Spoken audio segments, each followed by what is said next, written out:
todo precisam da graça e do amor do Pai, né? E se nós não levarmos, não há quem leve. Há pessoas que estão ensinando outras coisas, como a Kelly falou, o Islã está crescendo, o islamismo, né, está crescendo, eles estão investindo mesmo em missionários, e nós ficamos às vezes com os nossos braços cruzados. É claro que os nossos vizinhos também precisam ouvir da graça do Pai, e nós temos a obrigação de falar para quem está do nosso lado, mas nós também temos a obrigação de falar para quem está lá do outro lado, porque foi Deus que criou o mundo, né? E Ele amou a todos, não amou só o Brasil ou só a América, né? Como o dinheiro americano está. Deus salve a América, né? Mas nós queremos que Deus salve o mundo todo. Então, aproveitando esse tema de eles também precisam da graça do Pai, a Kelly explicou aí porque que eles também, né, precisam. Esses povos precisam, mas o tema não é eles precisam da graça do Pai, né? Eles também, porque nós precisamos dessa graça do Pai. Mas eu falei graça e paz de propósito, né? Porque às vezes a gente fala graça e paz, e é nessa ordem que nós devemos falar mesmo, porque quando Paulo fala graça e paz, é porque quando a gente fala só paz, né, tem algumas pessoas têm o costume de falar paz do Senhor, né? A gente fala amém e tal, a gente às vezes fica um pouco sem graça de como responder, mas realmente a paz do Senhor, mas onde a graça do Senhor está reinando, a paz reina muito mais fácil. Então a gente tem que falar que é a graça e a paz do Senhor. Mas o que é a graça, né? A Kelly já deu um exemplo aqui. O que é a graça? Ela explicou, mas às vezes a gente fala tanto a graça, mas o que é essa graça? É um favor imerecido, né? Mas o que é o favor imerecido?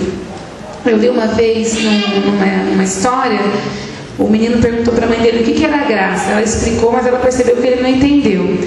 Aí ele falou: se você tirar boas notas esse semestre, eu vou comprar o sorvete que você mais gosta e vou deixar você comer o pote todo. Só que ela nunca deixava ele comer, né? Muito menos antes do almoço, porque as crianças, a gente sempre ensina que tem que comer o doce depois das refeições. E no primeiro bimestre ele já levou nota vermelha. E aí ele falou: eu não vou conseguir o sorvete. Daí a mãe dele chamou ele e falou: olha, esse pote de sorvete é para você, pode comer. Aí ele ficou com um pouco de medo, começou a comer. Aí ele falou: por que você está me fazendo isso? Ela falou: para você entender o que é a graça. Você não mereceu, você não cumpriu com o nosso combinado, mas eu estou te dando esse sorvete para que você entenda o que é a graça. E a gente usa muito a palavra graça, né? Eu coloquei aí algumas coisas. Por exemplo, na mesa, né? Mesmo quem não é evangélico, vamos dar graças pelo alimento. Daí vai lá alguém e agradece. Na escolinha, né? Quem trabalha com educação infantil, a gente vai agradecer o Papai do Céu pelo alimento, né? Quando nós somos gratos a alguém, né? Poxa, o Marcelo me fez um favor, eu estou muito agradecida a ele, eu fico procurando como agradá-lo, né? Então, sentir gratidão também. Eu sou grato a alguma pessoa, ou sou grato ao governo, sou grato ao meu chefe, sou grato a alguém. E congratular-se também a alguém, né? Quando alguém se forma, quando casa, nos antigos convites, venha congratular-se conosco, né? Então você está indo lá festejar, está agraciado mesmo.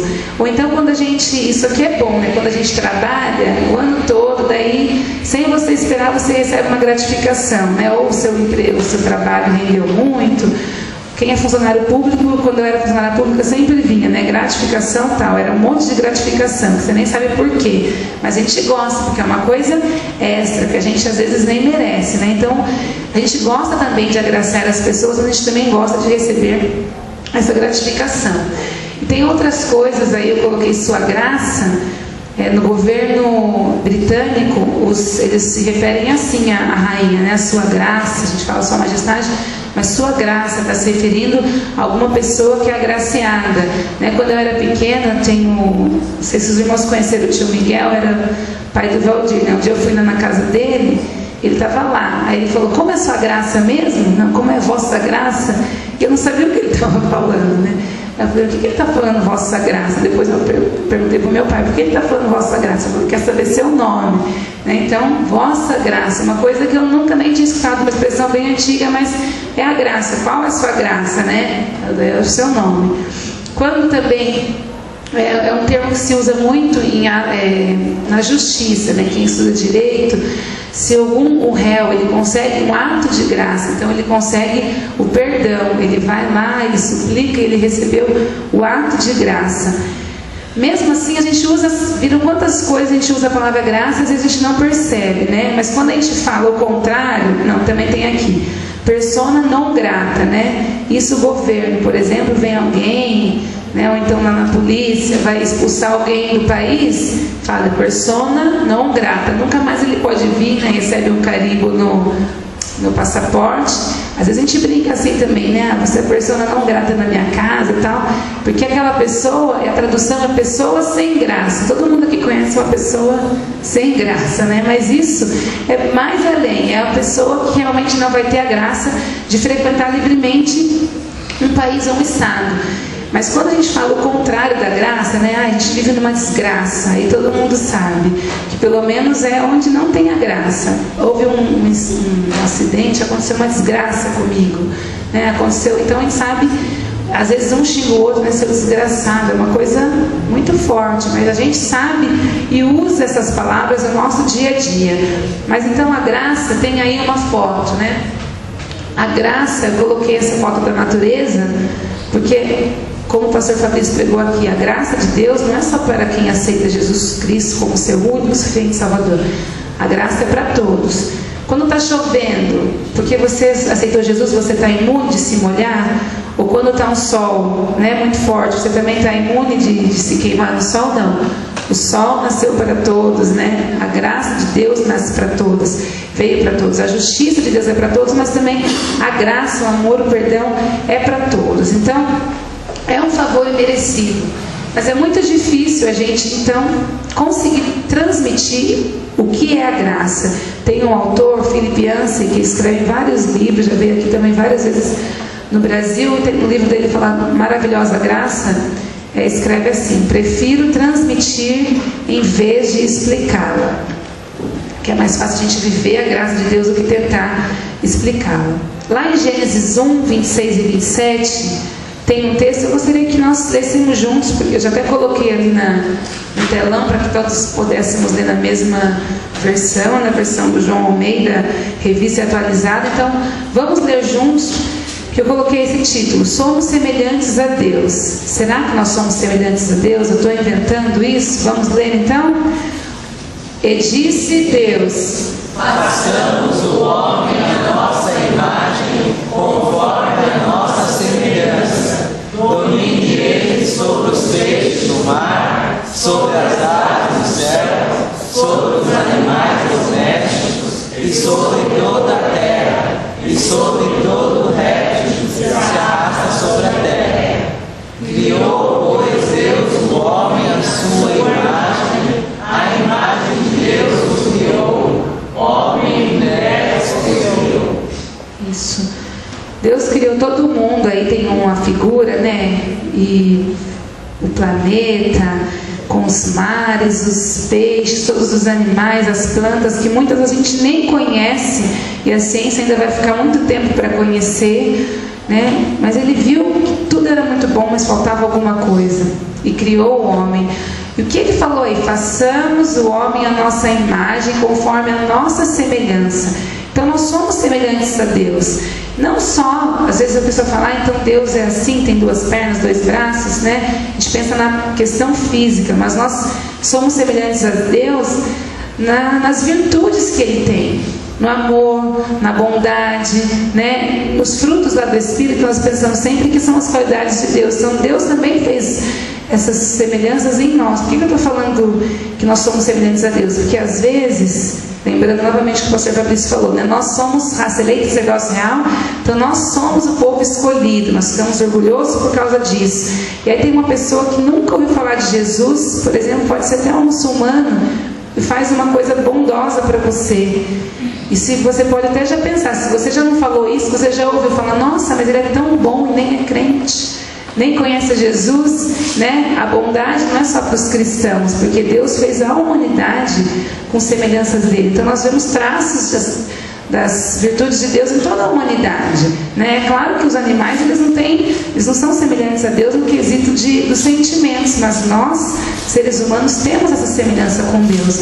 E Por que então uns fazem mal e outros fazem a bondade? Se todos nós somos criados conforme a imagem e semelhança de Deus, porque todos nós sabemos que todos pecaram, né, e destituídos estão da glória de Deus. Lá em Romanos 3, 23 e 24 fala isso, mas o versículo 24 fala: sendo justificados gratuitamente pela sua graça, mediante a redenção que há em Cristo Jesus. Será que não está redundante aí, sendo justificados gratuitamente pela sua graça? Não, é porque a gente tem que entender, nós todos pecamos e nós todos estamos separados da glória de Deus.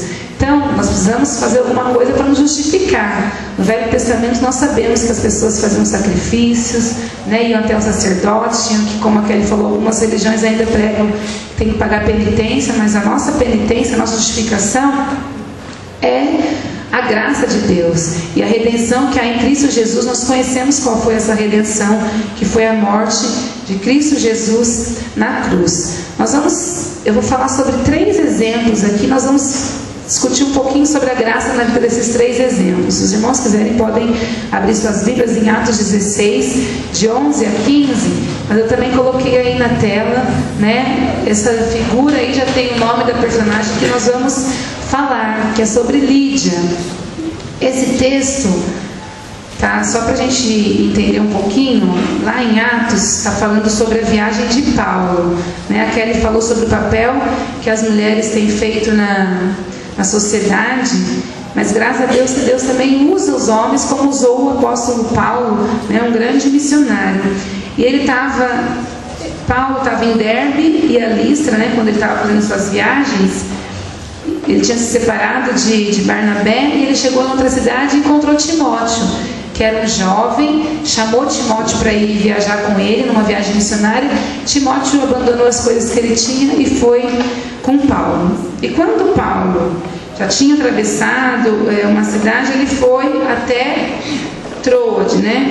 Ele estava em Troade, ele chegou em outros lugares, e é aí que começa essa história de Lídia.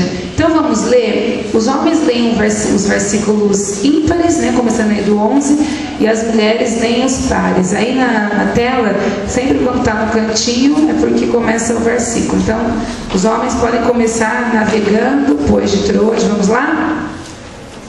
Navegando, pois de Troade.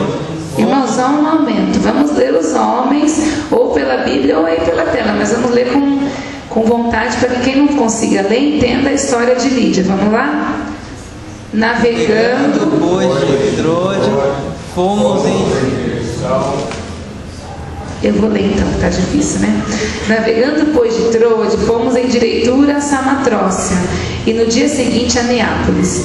E dali para Filipos, que é a primeira cidade desse distrito da Macedônia e colônia romana. E estivemos alguns dias nessa cidade. Ele está só contando aí onde ele estava, onde ele chegou. No sábado, saímos portas afora para a beira do rio, onde julgávamos haver um lugar de oração, e sentados falávamos às mulheres ali reunidas. Paulo e Timóteo não tiveram nenhum preconceito aqui de falar para as mulheres, mesmo sabendo que naquela época as mulheres, mesmo Jesus já tendo vindo, as mulheres não eram tão respeitadas assim, né? Elas estavam ali na reunião de oração e elas estavam falando com as mulheres reunidas, por exemplo, num culto de oração das mulheres, né?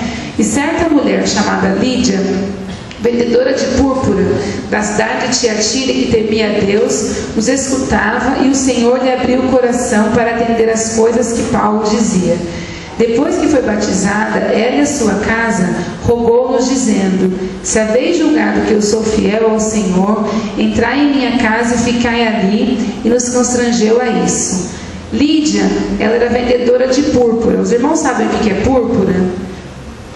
Eu fui procurar, e alguns falam que era um tecido, mas não era um tecido. Outros acham que era um perfume, mas também não era perfume. Púrpura era uma tinta, e uma tinta muito cara, porque ela era extraída de molusco. Então, para fazer essa tinta já era difícil, tinha que ter aparelhos, equipamentos especiais, e não era todo mundo que comprava também. Então, como ela era uma vendedora bem sucedida de púrpura, ela tinha dinheiro. Por que eu estou falando isso? Às vezes a gente pensa que o evangelho é só para os pobres, né? Eles estão sofrendo, estão morrendo de fome, eles precisam de Jesus. Os ricos, eu não quero ir lá falar para os ricos, eles estão com o nariz empinado, ou então, está trabalhando, tem alimento, não precisa de Jesus. E a graça de Jesus é para todas. Lídia era uma mulher, então, de negócios, vendedora de púrpura, e ela estava escutando o que Paulo falava. E o que é importante nesse texto? Que fala assim, que o Senhor abriu o coração para entender as coisas que Paulo dizia. Às vezes a gente quer falar e quer que o outro entenda porque a gente quer, porque quer que ele entenda. Só que quem convence é o Espírito Santo. É o Senhor que vai abrir o coração da pessoa, você faz sua parte, mas é o Espírito Santo que vai convencer, como fez aqui com Lídia. O Senhor abriu o coração dela para que ela entendesse o que Paulo estava falando. E depois ela foi batizada, e a Bíblia aqui não fala se ela era solteira, se ela era casada, mas fala que ela e a sua casa foi batizada. E ainda ela falou para Paulo: se haveis julgado que eu sou fiel ao Senhor, entrai em minha casa e ficai. E eles foram constrangidos a isso, né? Ela insistiu, fica. E eles cuidaram muito bem de Paulo. Como é gostoso quando a gente vai na casa de alguém e a pessoa recebe bem, né? A gente fica até constrangido, como foi o caso de Paulo aqui. Mas Lídia fez questão de cuidar bem de Paulo, de Filipe, missionários. Mas vamos ver algumas coisas que faziam parte da vida de Lídia. Como eu falei, ela era rica, porque se ela vendia esse tecido, ela tinha aí dinheiro, era reconhecida, né, um sucesso, era uma profissional de sucesso. Hoje em dia, como a Kelly falou, as mulheres estão tomando o mercado. Falou na televisão e na Veja dessa semana que as mulheres estão na direção executiva de 55% das empresas do Brasil. Ou seja, é a maioria, né, do que os homens. Infelizmente, ainda os salários são menores comparado com os dos homens, e nós sabemos que a competência é a mesma. Não estou aqui pregando que a mulher tem que ficar acima do homem, não é nada disso. Mas Jesus já sabia disso, já sabia da competência das mulheres, né? Então, Lídia naquela época já era reconhecida, né, o sucesso profissional que ela tinha. Ela tinha muitos amigos, eu coloquei aí entre parênteses, a Bíblia também não fala disso, mas vocês sabem que uma pessoa que é bem sucedida e tem dinheiro, se ela tem uma casa com piscina, tem sempre bastante gente, né? Se ela vai fazer um churrasquinho no final de semana, nunca ela vai fazer só para ela, né? Então está sempre rodeada de várias pessoas. Lídia era assim, tinha o reconhecimento, né? Eu também aqui já coloquei que ela tinha uma boa saúde, porque se ela estava trabalhando e ainda estava querendo hospedar Paulo e Timóteo, ela estava bem, né, para hospedar. Mas a Bíblia também não fala se ela era feliz, porque nada disso é sinônimo de felicidade. Então, quando nós estivermos pensando, né, e também vale para os homens, quando os homens começam a ganhar dinheiro, não precisa nem responder. A primeira coisa que os homens querem comprar é um carro, né? Se não tem carro, ou se já tem, vamos comprar um carro melhor, um carro mais bonito, né? Principalmente os solteiros, chama atenção quando vai passando com um carrão, não sei o quê. E assim, e outras coisas, né? As mulheres querem comprar sapatos, bolsas. E sempre a gente pensa em comprar, e isso vai satisfazendo o nosso eu exterior, né? Mas a alma a gente não vê. Quantos artistas, quantas pessoas tão famosas, a gente depois fica sabendo que estão em depressão.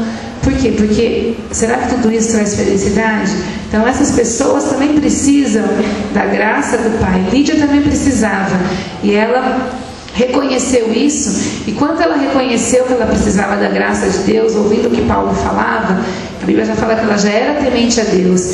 Ela não parou por ali, né? Ai, que bom, Jesus me salvou. Ela abriu sua casa. Ela também foi fazer o que a gente às vezes comenta, né, sobre as boas obras. Ninguém forçou ela. Ela sentiu um desejo de fazer. Então, às vezes nós temos a graça do Pai e fazemos o que com essa graça? Nós estamos repartindo. Mas, continuando nesse mesmo texto de Atos 16, na sequência aí, né, fala assim: ora, aconteceu que quando íamos ao lugar de oração, nos